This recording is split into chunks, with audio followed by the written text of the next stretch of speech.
Well, I published a video yesterday, and it's not liked by a lot of people. Just put it that way, to put it mildly. It out of currently, as I speak, it has 600 views and it has 90 comments. That's a huge number of comments, a huge proportion of comments, and they are 99.9% negative. So, in other words, MAGA got a hold of this video. They didn't like it, and they wanted to let me know about it.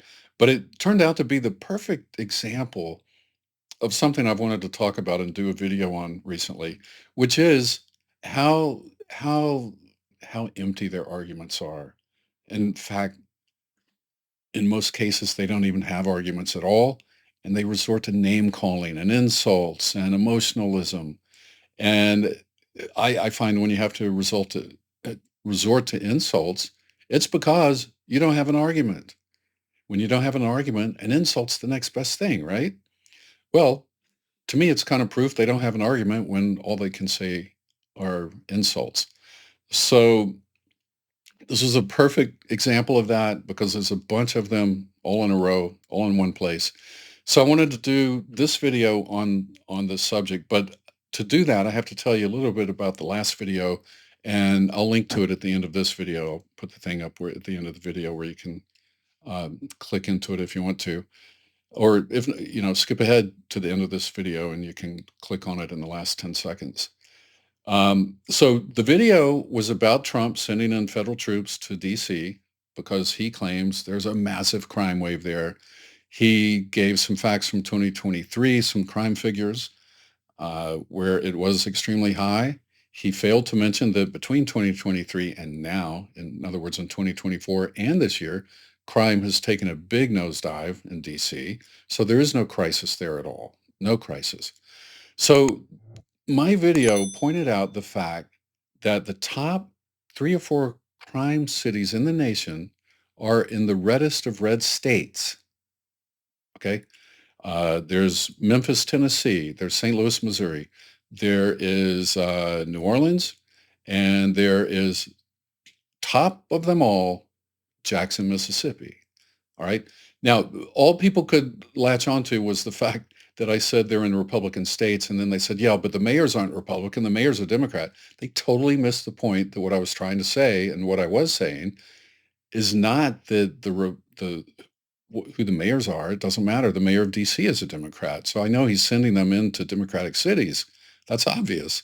But the point was, he's not sending them into the cities that have the highest crime rates. He's and the cities he listed that he would send them into were New York, Chicago, Los Angeles, the big cities, all run by Democrats, of course. But he left out these other cities, mid-tier and lower tier cities like Jackson, Mississippi, that have far higher crime rates. So if he's really interested in stopping crime, then my question was, why isn't he sending them into these cities? And MAGA's the few people who tried to make a rational case, their response was, well, because those cities are run by Democrats and that's why crime is so bad there. Nothing in my video asked about why crime is bad there. Nothing in my video touched on that subject. It wasn't the point of who made crime worse, Democrats or Republicans. The point was the president's not going to send troops into Republican states because he doesn't want to alienate the governors and he doesn't want to alienate the voters of those states who, when you have federal troops coming in, it's a little bit of a scary thing and people don't like it. We're not used to living like that here. So I think he just doesn't want to shake up the states that make up his base. All right. So now with that said, I can go into the responses and hopefully you'll understand them a little better. All right. First response. These are kind of funny, actually.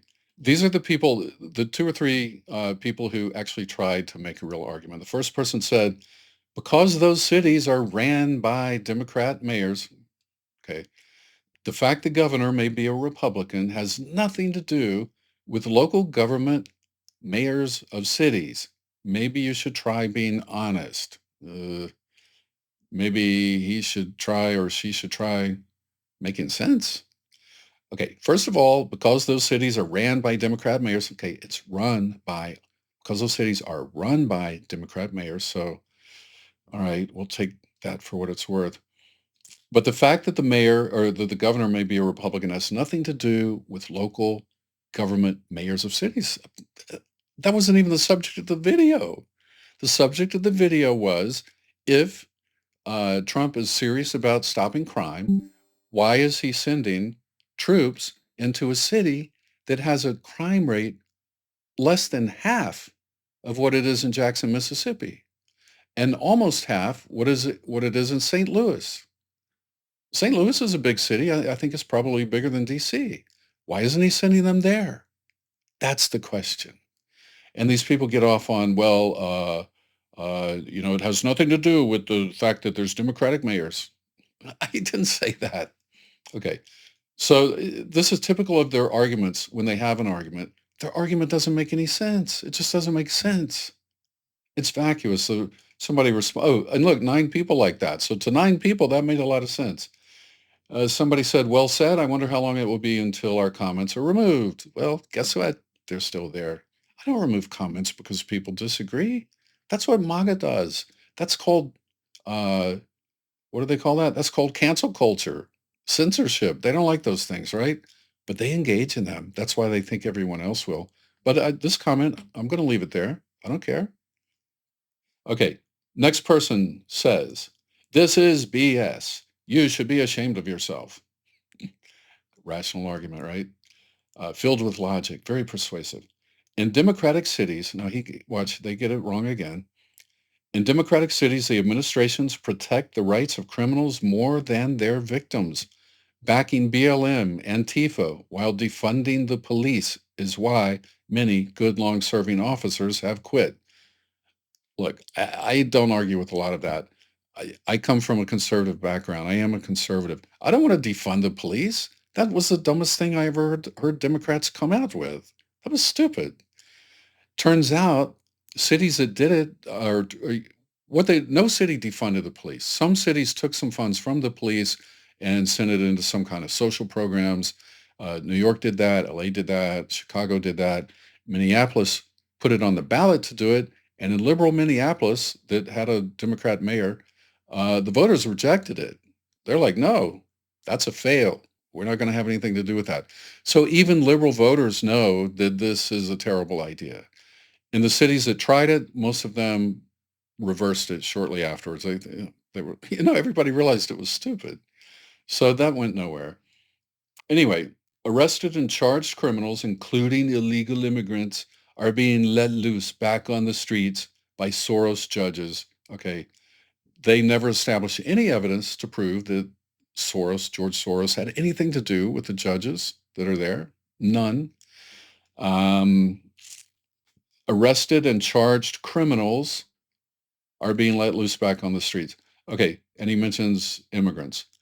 The fact is, something like 3 to 7% of the immigrants who are undocumented commit serious crimes.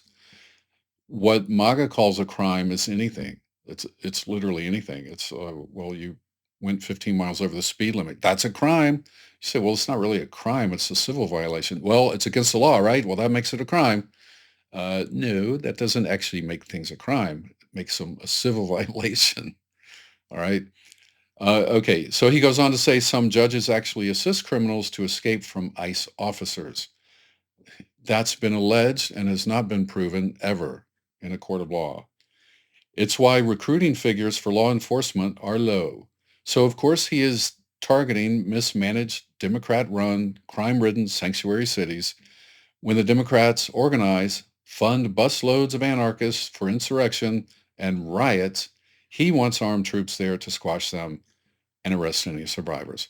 So he's talking about all the, BLM and Antifa protests a few years ago, and saying, they bust people in and calling it an insurrection, while of course ignoring the fact that the president himself, who this person is defending, man or woman, not sure, but they're defending the president who actually led an insurrection and organized it and set it up and got the wheels turning so it would happen.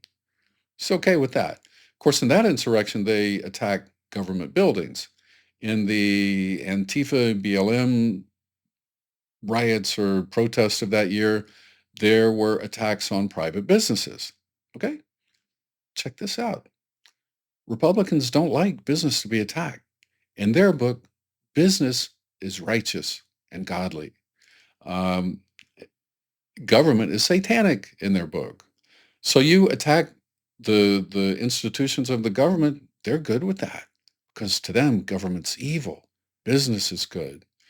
On the other hand, on the Democrat side, it's more like uh, government is good and business is evil. And they have a point if they don't go too far in either direction. Each government and business, they both have bad people, they both have good people. Okay. So I don't divide it up that way, and I don't think anyone should. But anyway, so his argument basically goes nowhere because one, he didn't address what I said, and two, he goes off on all this other stuff where he talks about insurrectionists and fails to mention the insurrectionists in his own camp, the leader of the Republican Party and the president of the United States. All right. So I wrote to him or her and I said, that's my point. Don't you understand? Trump's not targeting Democratic cities with these troops. He's not targeting Democratic cities that are in Republican states. It's not about which party runs the city. It's about which party is predominant in the state. And those cities have a much higher crime rate than the city he's currently targeting, Washington, D.C. Now, how do you explain that? If his concern is truly about crime, then why is he sending troops into a place that has half as much crime as a Democratic city in a Republican state, specifically in this case, Mississippi, the most Republican of Republican states? Jackson, Mississippi has by far and away the highest murder rate in the nation. All right. Trump said Washington, D.C. had the highest murder rate in the whole world. Nowhere close. Nowhere close. Jackson, Mississippi comes a lot closer to that. So does St. Louis, so does Memphis, and so does New Orleans. They're all right under Jackson, and they're all ahead of Washington, D.C. All right, now here's another argument, and this is a good one to touch on. The Marxist argument. Everyone who's not with us is a Marxist. Democrats are Marxists, right? All Democrats are Marxists. This guy or woman, I don't know, makes the typical argument that's so typical of MAGA. And this is the last of our arguments where someone tried to actually make a real argument. Anyway, this person says largest 60 cities for the last 60 years have been run by Marxists. Everybody knows these large Democrat-run cities are the result of socialist Democrat policies. These dim cities are crime-ridden, and it's not a secret. Okay? Except Republican cities or, cities in Republican states like Jackson, Mississippi, and St. Louis and New Orleans and Memphis are the highest crime cities in the world, or not in the world, sorry, in the country. All right. But I said to him, because just think about it. Listen to this. This is my response. He's saying the largest 60 cities for the last 60 years have been run by Marxists, and that's the downfall of everything. So I said, wow, if these cities are run by Marxists, then we might have to say Marxism is a good thing. Because, did you know, 90%, and this is true, 90% of America's wealth comes from the top 100 cities. Yes, America's wealth comes from its cities. And not only is the United States by far and away the wealthiest nation on earth today, it's the wealthiest nation ever in human history. So the Marxists are doing a good job. And then I said, and you, by saying the top cities are run by Marxists, you are giving credit to Marxism for what makes America great. You might want to go back and rethink your take on that. And I'm just curious, can you tell me what Marxism is and then show me how the top 10 mayors in the country are Marxists? See, they make this claim all the time and they never substantiate it. They don't have any evidence that Democrats are Marxist. The fundamental point of Marxism is they don't believe in in private ownership of the means of production. In other words, the factories, the businesses, the companies that make things and sell things, they don't believe companies and factories should, and farms, land that produces income, they don't believe any of that should be owned privately. They believe the government should own all that. Now, show me what city in America the government owns the means of production, the factories and the businesses. There's not one. And there's tons of cities that are headed by Democrats. So anytime somebody makes this Marxist claim to you, just trash it out of hand, throw it out. Tell them this. Ask them, what is Marxism? And they won't even be able to tell you. They won't know. If you're talking to them online, they may go look it up, but maybe they don't have enough time or enough energy. And just ask them, what is Marxism to you? And I guarantee you, if they give you the true answer, then you can very easily say, then what city falls into that? What city aligns with that? Because no city aligns with that. All right. It's a bogus claim and it should never be made, and it should be refuted every time we hear it. All right, let's go to the emotional arguments for a minute. These are really fun. This person says, you sound like a typical liberal trying to play the word game and capitalize, smear President Trump. It's clear you have no respect for President Trump. I'm MAGA. I'm only questioning this channel. I have no idea what that last sentence means. I'm MAGA. I'm only questioning this channel. What does that mean? I don't know. But I do want to address something here, because he says I have no respect for the president, and it's clear that I don't, and I'm trying to smear him.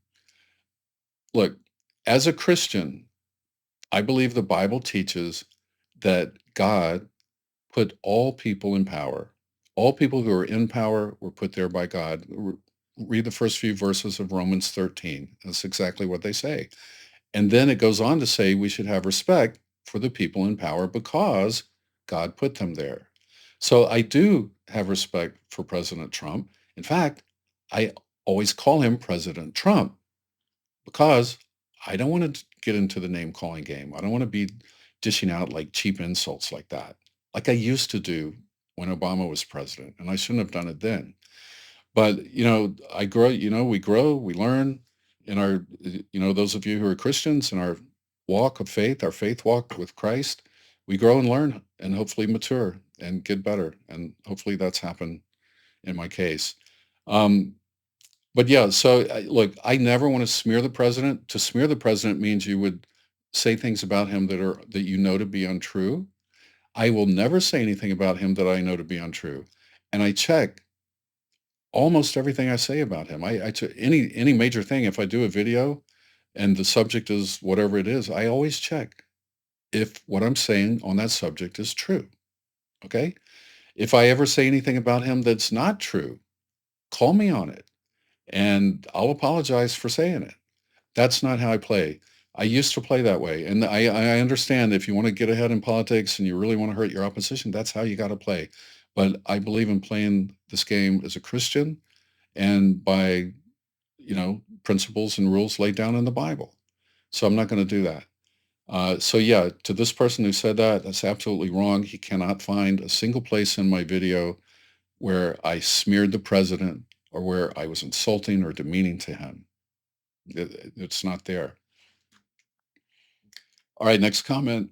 Person says, right, some random nobody has the proof that no one else has. Go away. Strong argument, right? Strong argument.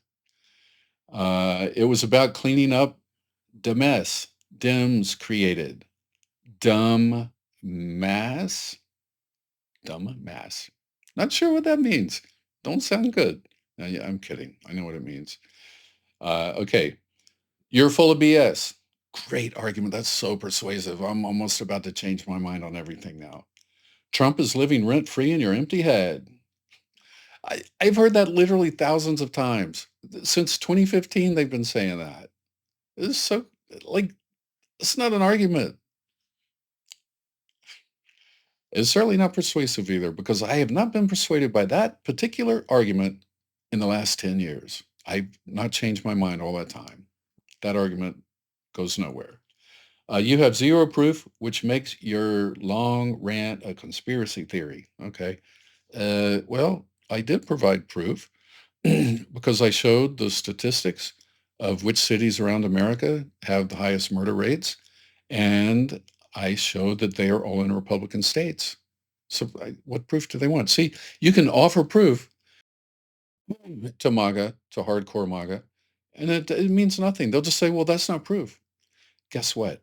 Everything they believe, there's no proof for what they're believing. Um, so when you believe things without proof, you don't need proof to have your mind change because no proof will change your mind. No proof will change your mind because you already believe what you believe without proof. Here's another great argument. What rock have been living under? I think he meant what rock have you been living under, but we'll go with what rock have been living under. Sounds about right. Next one, stop promoting BS, you commie A, followed by the word hole. Hmm, I wonder what that means. Just doesn't make sense. Not an argument. I'm not persuaded. TDS is strong in you. Next one, the TDS induced projection is getting pathetic. Wow. This TDS argument, living rent free in your head, yes, kind of the same thing. Uh, yeah, okay. Anyway, this TDS argument, that was started by Rush Limbaugh a long time ago. Uh, Trump derangement syndrome. I, I have to say, I think that can go both ways. Actually, you can be hate him so much that you get deranged over it, or you can love him so much because you're deranged. You can be a person who, no matter what he does, it's right and it's good. And next week he changes his mind, and you change your mind. And what he does next week is right and good, even though it contradicts what he did the week before. Yeah, I think that's TDS in reverse TDS. Anyway, you're not deranged because you can see that the person you're talking about is not always telling the truth and doesn't always have good judgment and doesn't even always make a lot of sense. Okay, that's not being deranged. Give respect to our president. We hired him to drain the swamp. He didn't realize the swamp is full of both parties. Okay, well, I just talked about giving him respect. I do that. But giving respect does not mean you have to agree, and it doesn't mean you have to shut up and remain silent about your disagreements. So you can speak out respectfully and talk about your disagreements, talk about why you're right and why he's wrong. Okay. We hired him to drain the swamp. They never defined what the swamp was. They just fired like everybody they wanted to fire in the government. So how's the swamp still there? And then he says he didn't realize the swamp is full of both parties. Well, I can't help him on that. If he didn't realize that, maybe he wasn't qualified to be president because that's really the heart of his campaign promises, draining the swamp. And he didn't know anything about the swamp. Kind of weird, right? Maybe he's not competent to do the job. One of my biggest complaints against him all this time is that he isn't competent. He's not competent. It's been obvious from the beginning. He's not competent to do the job. He doesn't have the knowledge to do the job. He doesn't listen to anybody. He can't take advice from anybody who does know. Anybody who's an expert, he discounts everything they say because he thinks he's smarter than everybody. So, yeah, if he didn't know the swamp was full of both parties, but I'll tell you, a lot of MAGA people did because they used to tell me, "Well, I'm done with both parties," until Trump came along. Then they were suddenly a Republican again. Oh, okay. So this was a good reply. Dude, Trump is the biggest swamp creature of them all. Okay. That's funny, right? A little funny. Uh, Seems like someone needs to read a history book or two. Talking to me about that? I I pulled from history in my last video on this subject, and I put together traits of dictators and actions they take before they become the dictator. Because a lot of dictators in the 20th century came to power originally through free and fair democratic elections. But then once they took power, they started taking advantage of that power and abusing it and going farther and farther. And they're traits that you can pick up. And they have a lot of things in common. And I actually pulled from the history of the 20th century dictators to compare it to what Trump is doing now with bringing the troops into DC. So he says, or this person says, I need to read a history book. I wonder if they've ever read one. And then my favorite replier says, yeah, but can we expect Trump to read a history book? I mean, he clearly hasn't until this point. I believe that's probably true. Uh, Almost to the end, this person says, is this the best you can come up with? And then my favorite replier says, is that the best comment you could come up with? Yeah, right. Yeah, is this the best I can come up with? And apparently it was so good that this person couldn't come up with an argument against it. So all he could do is dish out an insult. All right. Last but not least, is your vocabulary limited to words like dictator? Have you given up on Nazi? And this person says, wait, didn't Trump say he would be a dictator on day one? Now, it's bad for us to use the same words that Trump used? Dang, these goalposts keep a moving. That's the answer. That's the right answer to that. Is your vocabulary limited to the words dictator? Uh, if somebody, okay, well, let's go to the duck. If it quacks like a duck and walks like a duck, it's a duck. Okay, that's it. They used to say that. They knew that about Obama. Is he a socialist? If he quacks like a duck and walks like a duck, is he a Muslim? If he quacks like a duck and walks like a duck, you know. But now we shouldn't use words that they don't like because, just because. No reason. He doesn't give a reason. I am also not persuaded by that argument. But that is the last one I have. And I just wanted to take a look at those. I think they're pretty funny, actually. They're so obviously vacant. Like there's no argument there at all, vacuous.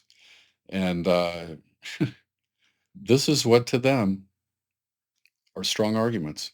And it's the best they got. Well, we can do a lot better than that, I think. And so let's keep on doing it. Let's keep ourselves informed and aware. And don't be afraid to get out there and talk to all your MAGA friends and all your MAGA people on social media, okay? Because they're everywhere. And you want to get some real response from them, make a video that really stings. And they'll come out, they'll comment on your page. And the YouTube algorithm loves it when there's a lot of activity on your page. So, it's all good. All right. Thanks for watching, and I'll see you next time.